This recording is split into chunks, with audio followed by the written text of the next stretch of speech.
Jake here for American Trucks, and today I'm taking a look at the Bilstein B8 5100 series height adjustable front shock fitting 2019 and newer four-wheel drive Ram 1500s without air ride, excluding the Rebel and TRX models. Now, upgrading your shocks is an excellent way to improve the ride and handling characteristics of your truck, but these B8 5100s take things a step further too. These are a super high quality shock absorber that give you not just an improvement in overall driving experience, but they can also function as a leveling kit, which makes them pretty unique in the market.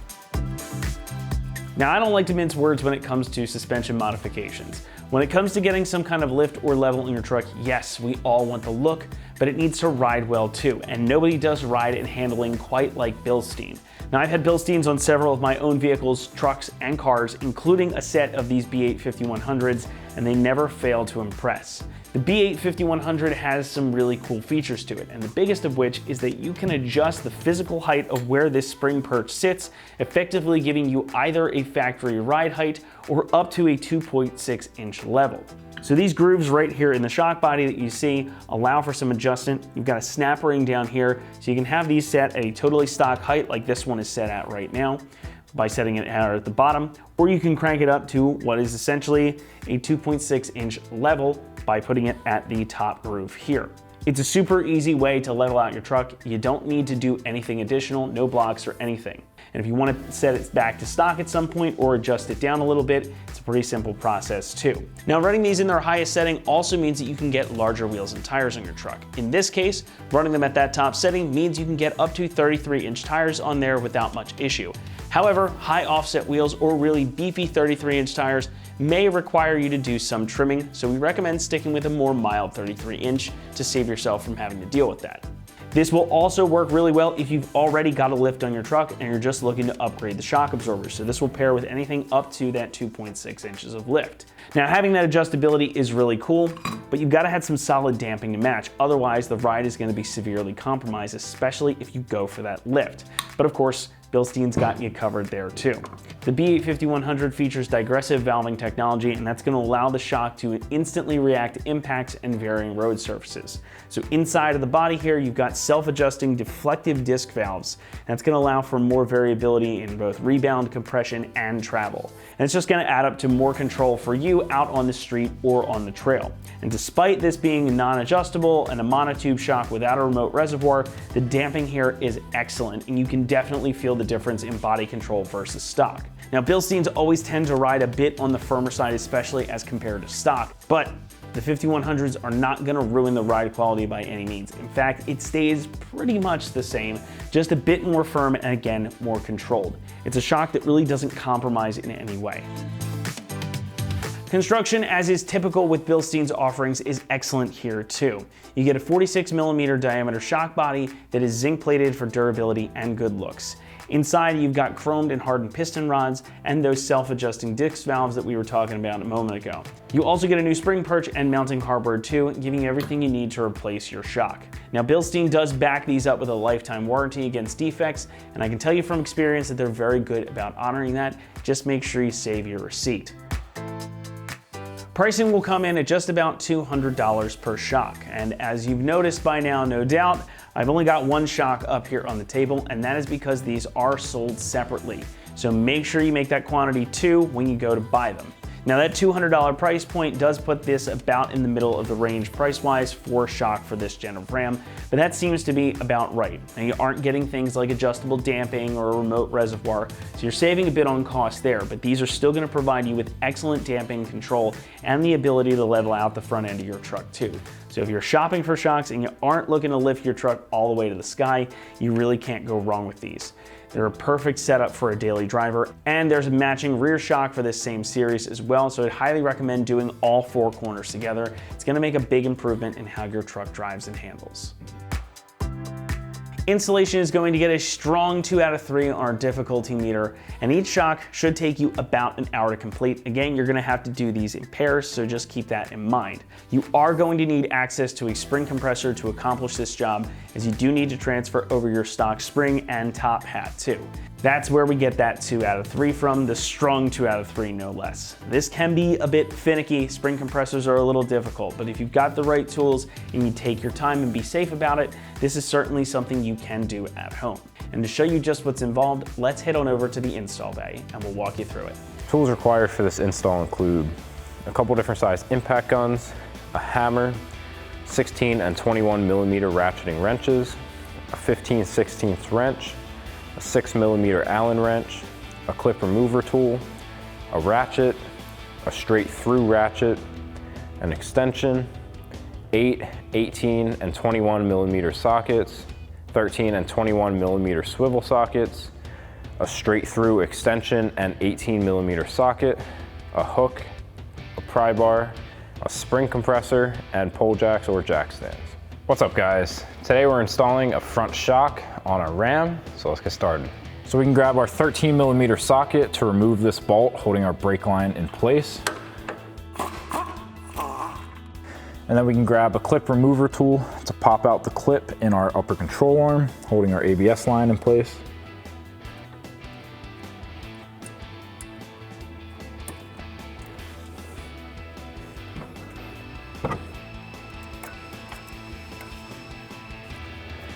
And then we can pop our ABS line out of the clip that's attached to our brake line. Now on the back side of our knuckle, we have this S-clip that has a grommet on our ABS line that we can pop out of place. Next, we can disconnect our tie rod end. We have a 21 millimeter nut that we can take a 21 millimeter socket to loosen up.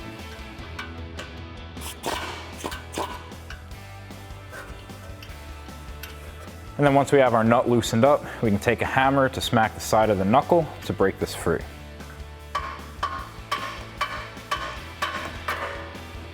Now once we have our nut loosened up, we can take a hammer and smack the side of the knuckle to pop our ball joint free.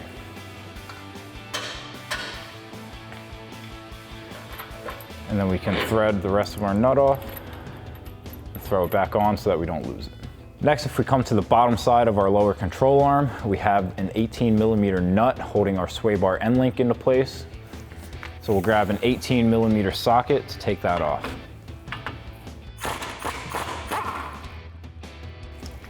Now you're going to want to do that same thing on the other side to make it easy to pop your sway bar out of place. Now with our sway bar end link unbolted on both sides, we can grab a pry bar to get our sway bar end links out of our lower control arms. Next, we can disconnect our upper control arm ball joint. So I've got a 21 millimeter ratcheting wrench to loosen up our nut, and then we'll do the same thing as the tie rod and hit it with a hammer.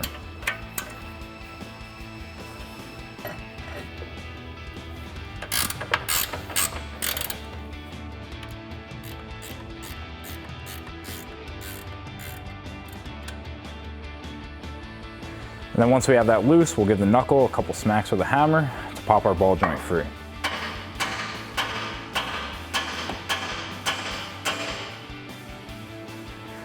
And then we can pull down on our upper control arm and loosen up our nut. Next, we can loosen up our lower strut bolt. I have a 15/16 wrench for our nut side and a 21 millimeter socket for our nut side to loosen this up.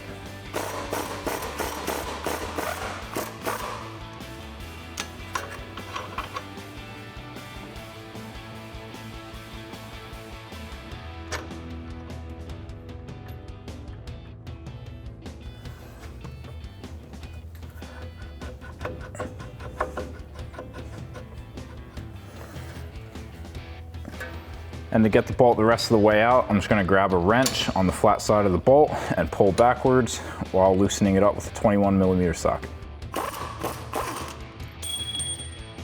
Next, we can remove the 3 nuts at the top of our strut. Now I like to start with the back since they're a little harder to get to. And once you get them loose, you can just spin them the rest of the way off.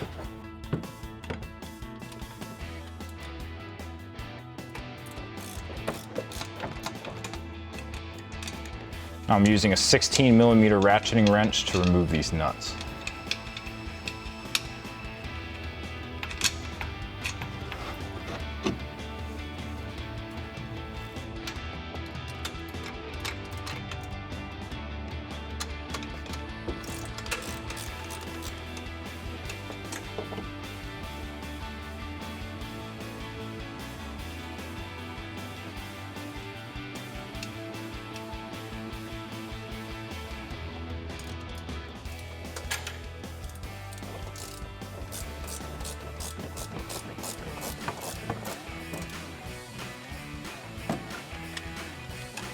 So now we're ready to remove our strut. So you're gonna wanna grab a buddy to grab a pry bar and pry down on the lower control arm so we can get the bottom strut mount over the lower control arm.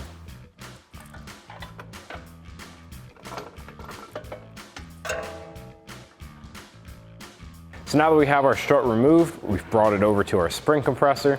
I've got the top of the compressor on our top hat and the bottom on one of our lower coils.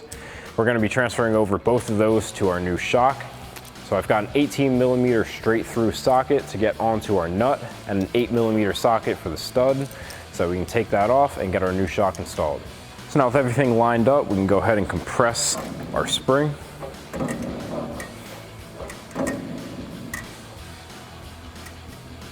And then once our shock is loose, we can start removing that nut up top.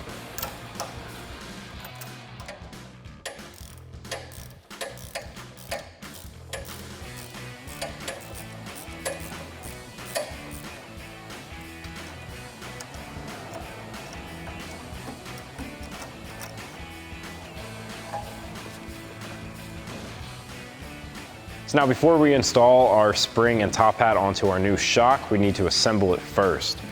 Now, first thing to note is there is this snap ring here. There are different levels that you can put it on depending on what height you're going for. Ours is staying at the factory height, so we're on the lowest ring here. And then we'll take our spring perch and slide that on. And we'll follow that up with our cap. And then we'll just give it some taps around the edge to seat this in place.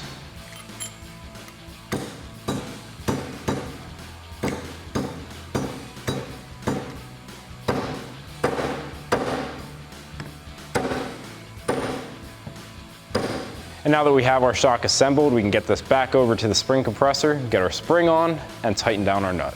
So now that we're back at the spring compressor, the last thing we need to do is pop our bump stop off of our stock shock and over to our new one. So we'll just wiggle that off. And then slide that on to our new shock. And now we can slide this up into our spring, get our nut on, and tighten it down. So now we'll grab our shock and go from the bottom here. Slide that up into place. And then we can begin to thread our nut on.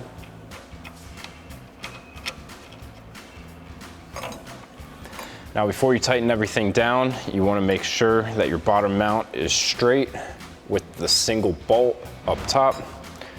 And once you have that lined up, you can take your 18mm straight through socket with a 6mm Allen wrench to tighten that down.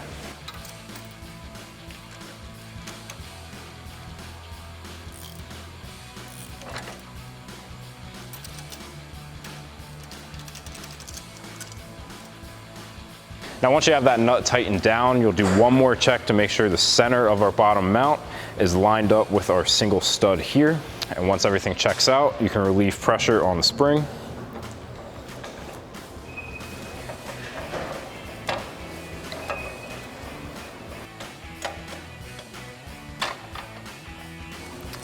And then we can go get this installed in the truck. So now we can get our strut reinstalled onto the truck.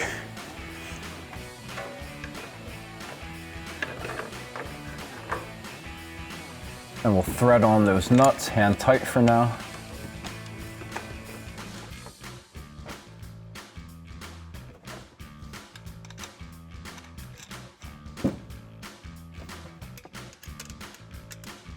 Now we can raise up our pole jack to line up the holes in our lower strut mount. Then we'll slide our bolt through, get our nut on the other side.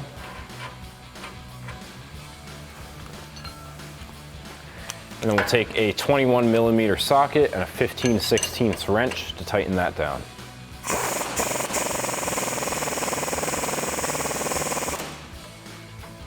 Next, we can come back up top and grab a 16mm ratcheting wrench to tighten down our top nuts.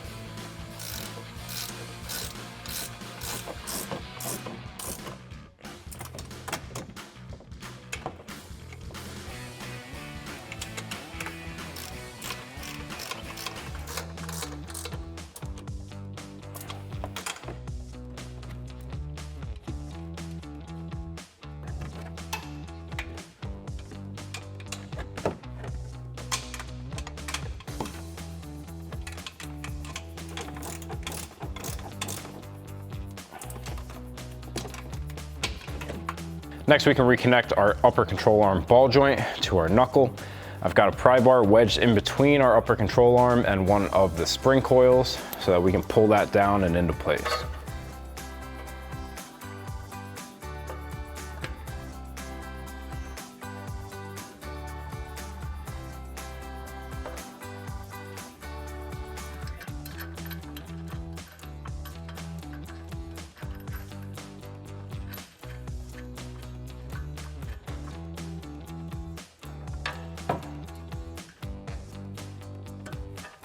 Now we can grab our 21 millimeter ratcheting wrench to tighten down that nut.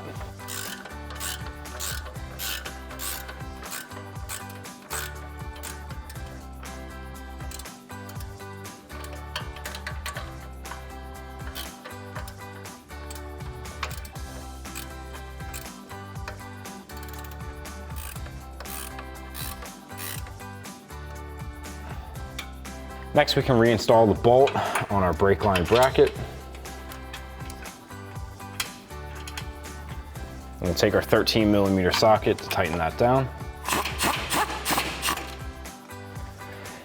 And now we can grab our ABS wire and put that clip back into the upper control arm, as well as attach it to our brake line.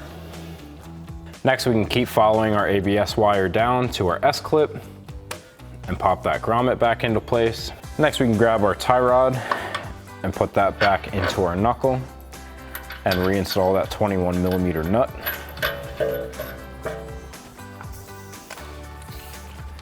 And then we'll grab our 21 millimeter socket to tighten that down.